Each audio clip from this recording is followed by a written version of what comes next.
Hello everyone, myself Shweta Shah, Assistant Professor at LG Institute of Engineering and Technology, Computer Department. Here we are discussing subject computer organization and architecture. In that subject, we have started with Unit 1, Computer Data Representation and Register Transfer and Micro Operations. From this unit, we have in last session we have discussed bus and memory transfer. In this session, we are going to discuss arithmetic micro operations. Okay, let we start with. First of all, we can define arithmetic operations as a addition, subtraction, increment, decrement, etc. Right? So for two resistors, R1 and R2, we can do any arithmetic operation on them and store content in a third resistor R3. Sometimes we require to store content in a same resistor. That is also possible. Okay, let we discuss which type of arithmetic operations are possible. For example, R3 is equals to R1 plus R2, that is your addition operation. R3 is equals to R1 minus R2, that is your subtraction operation.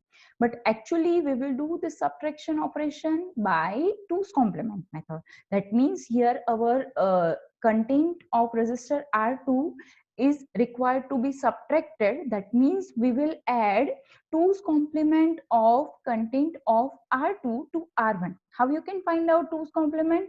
By 1's complement plus 1.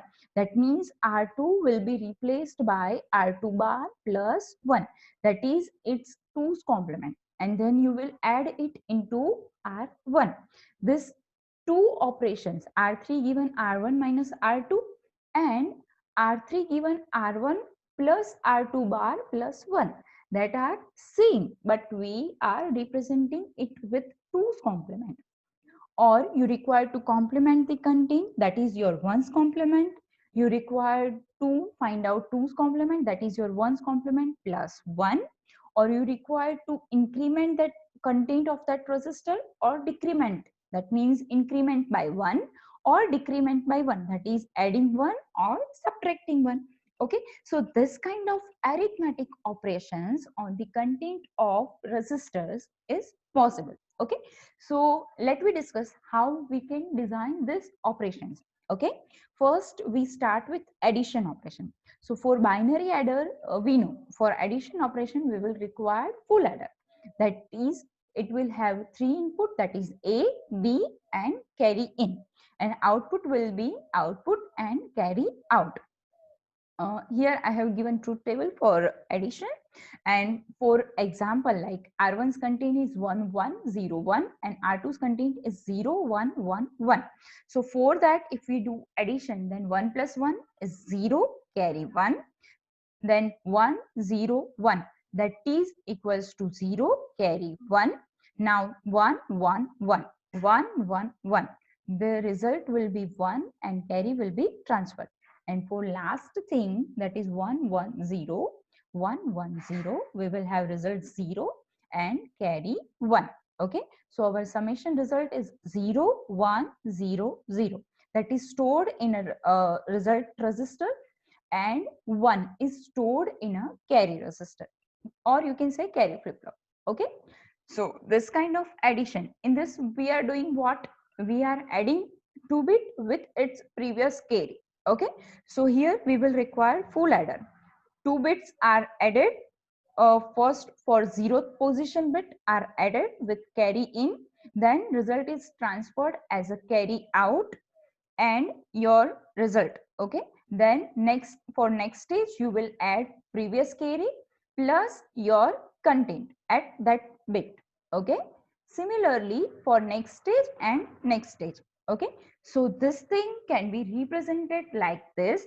We will require how many full adder? 1 2 3 and 4. We will require 4 full adder, each with A0 and B0, each with A0 B0, A1 B1, sorry, A1 B1, A2 B2, A3 B3. Okay, so these are the added, plus you are adding what? Its previous carry. its previous operations carry is added. So here from first stage we get carry out as a C1 that is provided to next stage. Here carry out is C2 that is provided to next stage. Here carry out is C3 and that is provided to next stage. Okay, so by this method you can do addition. Okay, but here we will require full adder. Suppose your register is of 8 bit, so you will require 8 full adder. Is of 16 bit, then you will require 16 full adder and their cascade connections. Okay, so by this method you can design adder. Now what about subtractor? As we discussed earlier, if you do addition, that is equals to R3 is given as R1 plus R2. For subtraction, R3 is given as R1 minus R2. But generally, we are doing subtraction operation by 2's complement method. That means instead of subtracting R2 from R1, we will add 2's complement of R2 to R1. How we can find out 2's complement of R2? By just getting 1's complement plus 1. How you can have 1's complement? By just complementing it plus 1. So this will be resultant your subtraction operation, that is R3 is equals to R1 plus R2 bar plus 1. Okay, here you are doing addition in which you are adding R1 plus R2. For subtraction operation, you have to add its complement and with 1, with adding 1 to that result. That you can achieve by doing previous carry for first stage as a 1. In last example, we have considered this previous carry as a 0. Okay, but in subtraction operation, when you are adding 2's complement of R2, at that time by complementing you will get 1's complement. But what for adding 1? Adding 1 can be done by adding C in as a 1. Okay, so we can combine this addition and subtraction operation, because here just you are adding R2 and here you are adding R2 bar plus 1. How we can do? So to do this we just required one exclusive OR gate. Okay, as you all of you are aware that for XOR gate, if you are doing XORing of any number, if you are doing XORing of any number with 0, then what you will get? That number, that original number. And if you XOR with 1, then you will get what? B dash, or you can say complement of that number. Okay, how this is clear that if you do XORing of any binary number with 0, you will get result as that number. And if you do XORing of any number with 1, then you will get complement of that number. Okay, that means whenever you have addition operation, you require to do XORing of B with 0. And whenever you have subtraction operation, you require to do XORing of B with 1. Okay, how we will achieve this? By this method. Here what I have done, A is given directly. A0, A1, A2, A3, these bits are given directly. For B, we have used one XOR gate for each bit. Okay, in this bit we are doing what? We are doing XORing of B0 and M. Okay, B0 and M. Whenever your addition operation is there, you will put M as a 0. Okay, so here 0 will be there, 0, 0, 0. If you do XORing of B0 and 0, what you will get? B0. As we discussed earlier, if you do XORing of any number with this 0, you will get that number. Okay, so you will get here B0, here B1, here B2, here B3. That is similar to your adding, similar to your addition operation. And if your subtraction operation is there, you will put M as a 1. Whenever you are putting 1 over here, 1, 1, 1, that means you are doing XORing of any number with 1. Whenever you will do XORing of any number with 1, we will get result as a complement of that number. That means here you will get B0 bar, B1 bar, B2 bar and B3 bar. Okay, that means your complement is done. But what is our operation? That is your complement plus 1. How you will achieve 1? Because you have here used m as a 1 and you are giving it as a previous carry input. That is, your b bar is over here and plus 1 is over here. Okay, so your result will be R3 is equals to R1 plus R2 bar plus 1. Okay, so your subtraction operation or addition operation will be bifurcated by this just m bit.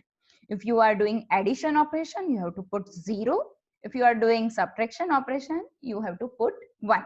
Okay, so simply by using one circuit, you can do addition and also subtraction. Okay, next operation is possible that we have listed is a increment and decrement. How you will achieve increment and decrement? For example, I have numbered this 1, 1, 0, 1. I want to increment that number. That means I will add 1 into this.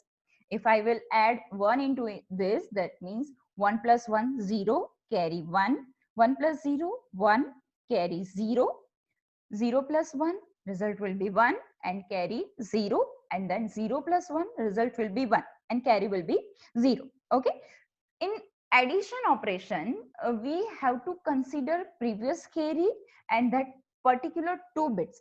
That means our addition is of 3 bit. Here our addition is of 3 bit. Okay, but while we are doing just increment operation, we are required to add only 2 bits. Okay, so how we can do addition of 2 bits? By simply half adder. Okay, if you have to require that addition of 3 bits, then you will require full adder. And if you require to add only 2 bits at a time, then you can achieve this by only using half adder. Okay, so it is simple circuit that you have to use half adder. But how many? 1, 2, 3 and 4. 4 half adder with first half adder having input 1. Okay, one input will be common for all. Second input will be for first half adder, that will be 1, and for another half adders, that will be output of your first adder. Okay, how the circuit is done? Let me see here. Here we have a resistor A0, A1, A2, A3, and we want to increment content of that resistor.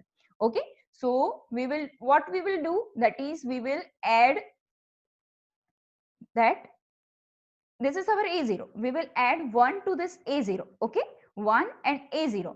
If you do half adding, that means you will add 1 and A0. Your result will be something. What we are doing? Your result is passed as your result is as it is, and if carry is generated, then passing to next stage. In next stage, you are doing what? You are just adding carry in and that number. Okay. Okay. So here, let me see what you are doing. Here your carry is passed to next stage output, and then addition is done. At this stage, output is S1 and carry, if any generated, then it's given as a C, and you will pass this to next stage, and then addition of this carry and 1, result will be 1, and then next stage. Okay, so by doing this operation, just what we are doing is just addition of 2 bits, sum is calculated, carry is passed to next stage. Okay, up to a last stage. Here we have considered 4-bit resistor, so we require 4 half adder. If your resistor is of 8-bit, then you will require 8 half adders. Okay, that is clear. This is simple increment operation by using half adders. Okay, by simply adding 1 to one input, and another inputs are carry of previous. So we are ending our today's session over here. In next session, we will see binary decrementer.